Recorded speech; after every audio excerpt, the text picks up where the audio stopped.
एक इंसान ने मुझे मैसेज किया कि क्या सही में रोटी को चपाती नहीं कहते हैं बल्कि टॉर्टिला कहते हैं। तो इसका आंसर है हाँ भी और नहीं भी। ये बहुत ही कंफ्यूजिंग सा क्वेश्चन है एंड इसका आंसर ये है ना कि देखो, रोटी को हम लोग इंग्लिश में चपाती कहते हैं, हम सबको पता है। तो chapati equal to roti, but tortilla भी रोटी है। बट एक सीधा सा एक्सप्लेनेशन ये है ना कि आटे के रोटी को चपाती कहते हैं और मैदा जो होता है ना, मैदा का रोटी, उसको टॉर्टिला कहते हैं। आटा और मैदा में क्या फर्क होता है आपको पता है? मैं आपको एक बहुत इंटरेस्टिंग सा डायग्राम दिखाता हूँ। ये देखो, ये जो डायग्राम आप देख रहे हो ये सिर्फ एक व्हीट ग्रेन है, ठीक है। एंड इसमें आप जो देख रहे हो ये पूरा जब पिस के बनता है ना तब आटा कहलाता है। ये पूरा का पूरा पिस के बनता है तो आटा, और इसका ऊपर वाला पार्ट हटा लो, अंदर का जो एंडोस्पर्म है सिर्फ उसको निकालो और उसको पीस दो तो ये मैदा बन जाता है। इसलिए कहा जाता है कि मैदा जो है वो हमारे लिए उतना फायदेमंद नहीं होता है जितना कि आटा होता है। बट मैदा जो है वो खाने में अच्छा लगता है, रिफाइंड रहता है ना, मतलब सिर्फ यही रहता है एंडोस्पर्म, और आटा में पूरा रहता है तो न्यूट्रिएंट भी पूरा मिलता है।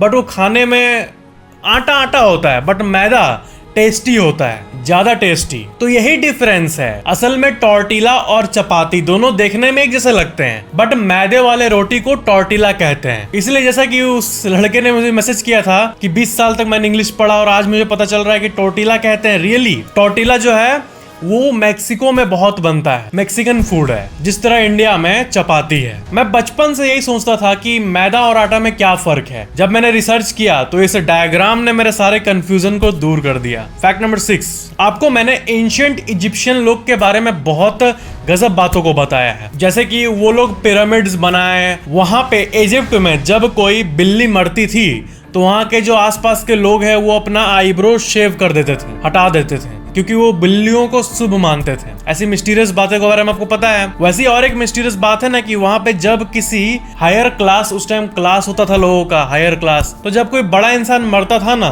तब गोल्ड का चप्पल पहना के और गोल्ड का टो कैप जो होता है, हर उंगली में एक गोल्ड का कैप लगा के तब उनको बरी किया जाता था। मतलब कि एंशिएंट इजिप्ट के जो लोग हैं ना वो पूरे धरती के सबसे मिस्टीरियस सभ्यता वाले लोग हैं। इनके रिचुअल्स बहुत महंगे होते थे और सबसे बड़ा मिस्ट्री पिरामिड्स। फैक्ट नंबर 5, आपको पता है ना कि रेडियो एक्टिव जो चीजें होती है वो कितनी खतरनाक होती है। मतलब आपको पता है जितना डर किसी बच्चे को, किसी छोटे से बेचारे इनोसेंट बच्चे को भूत प्रेत से लगता है, उतना डर एक बुजुर्ग साइंटिस्ट जो कि पता नहीं क्या क्या क्वांटम फिजिक्स और न जाने क्या क्या पढ़ा है, उसको डर लगता है रेडिएशन से। क्योंकि एक ऐसी चीज है जो कि दिखती नहीं है बट लोगों को मार देती है। मतलब ये जो रेडिएशन चीज है ना, ये मतलब रियल का घोस्ट है इस साइंस के दुनिया का। तो इसी के कॉन्टेक्स्ट में आपको पता है अभी का मौजूद इस पूरे धरती पे सबसे ज्यादा रेडियो एक्टिव लेक, तालाब कौन सा है? तो फैक्ट्स की बात करें तो लेक कैराचे एक लेक है रशिया में, और साल 1950 के आसपास नियर बाई जो न्यूक्लियर वेस्ट फैसिलिटी था वहां का वेस्ट जो होता था उसको यहीं पे डंप किया जाता था लेक के सामने। एंड आप बिलीव करो Guinness book of world records वालों ने, इसका आप ऑफिशियल पेज देख सकते हो, इसको ऑफिशियली रेडियो एक्टिव पॉल्यूशन वाले लेक के लिस्ट में टॉप पे रखा है। एंड रेडिएशन जो है ना वो बहुत अजीब सी चीज है। जब कोई हादसा होता है ना रेडिएशन का, तब जो रहता है रेडियो एक्टिव एलिमेंट्स उसके सामने जस्ट खड़े रहने पे भी आपके सेल्स में जाके वो डीएनए को डैमेज कर देता है। फैक्ट नंबर 4, आपको मैंने कुछ दिन पहले एक मंदिर के बारे में बताया था जो कि ओम के शेप में बन रहा है। बट आपको पता है आंध्र प्रदेश में एक ऐसा मंदिर है जो कि ऐसा दिखता है, धनुष के शेप में ये मंदिर बना हुआ है, और इस मंदिर का नाम है रामनारायणम। और श्री राम का जो धनुष था उसी के शेप में ये पूरा बनाया गया है। इन मंदिरों के बारे में और लोगों को पता होना चाहिए, मतलब कितने ग्रेट पीस ऑफ आर्किटेक्चर है ये। फैक्ट नंबर 3, समुद्र में एक ऐसा जीव पाया जाता है ना जिसका बॉडी ट्रांसपेरेंट टाइप का लगता है और जो हड्डी है वो क्लियरली नजर आता है, ऐसा लगता है सिर्फ हड्डी होके भी जिंदा है। ये है वो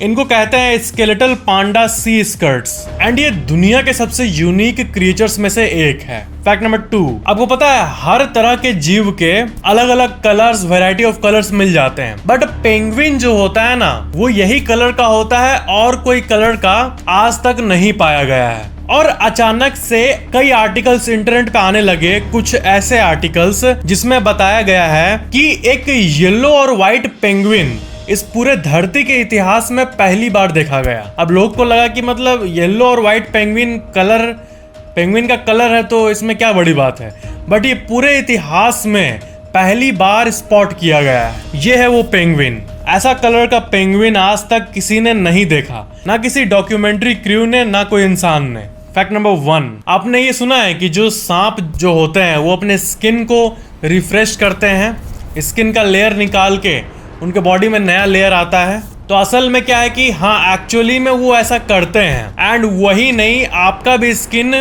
में ऐसा होता है। आपका भी जो स्किन सेल्स है वो मतलब क्या है कि अगर न जाने किसी साइंटिफिक तरीके से हम लोग अगर देख पाते हैं कि रियल टाइम में हमारा कितना स्किन सेल्स नीचे गिर रहा है और नए बन रहे हैं, तो मैं ऐसे अगर हाथ करता तो पूरा यहाँ पे ऐसे बालू जैसा गिरता हुआ दिखता एक्चुअली में, क्योंकि हर सेकंड मिलियंस ऑफ सेल नए बनते जाते हैं और पुराने गिरते जाते हैं। एंड ये हर कुछ दिनों में, कुछ महीनों में पूरा एक कंप्लीट सेट आपके पास नया आ जाता है। मतलब जो आपका पुराना स्किन है वो सारा गिर के कंप्लीटली न्यू आ जाता है। तभी तो आप बचपन में इतने छोटे से थे, आपका चेहरा कैसा था और अब आप ऐसे हो।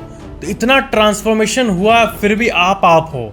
ये सब बॉडी के मैकेनिज्म सही हो रहा है। नया स्किन आना, पुराना जाना, बच्चा वाला क्यूट मोटा मोटा गुलगुल हैंड्स चला जाना, कड़ा हाथ आ जाना, ये सब। तो इसी कॉन्टेक्स्ट में और एक फैक्ट है कि जो सांप का स्किन ऐसे शेड होता है ना, उनका बहुत अजीब तरीके से सेट होता है। मतलब देख के ऐसे वाली फीलिंग आती है। आप इस इमेज को देखो, ये जो है ये इंसान एक ऐसी सांप के स्किन को देखो कैसे हाथ में लिया हुआ है। तो कुछ ऐसा कभी कभी क्या होता है, कुछ स्नेक्स कुछ ऐसे ही एकदम पूरा ही स्किन को ऐसे शेड कर देते हैं एक ही बार में। ज्यादातर सांप जो है वो स्लोली शेड करते हैं, बट कुछ एक ही बार में उनका ऐसा ही बॉडी का मैकेनिज्म होता है कि वो एक बार में ही रिसाइकिल करते हैं एंड तब वो कुछ ऐसा दिखता है। अक्सर आप लोगों में से कई लोगों को जानने का ये मन होता है कि इस दुनिया का सबसे बड़ा सांप कौन सा है। तो वो एक्चुअली ग्रीन एनाकोंडा है, जिसका जो वेट है वो 227 केजी के भी ऊपर जा सकता है। सोचो, 2-3 इंसान के वजन के बराबर। और इसका जो लेंथ है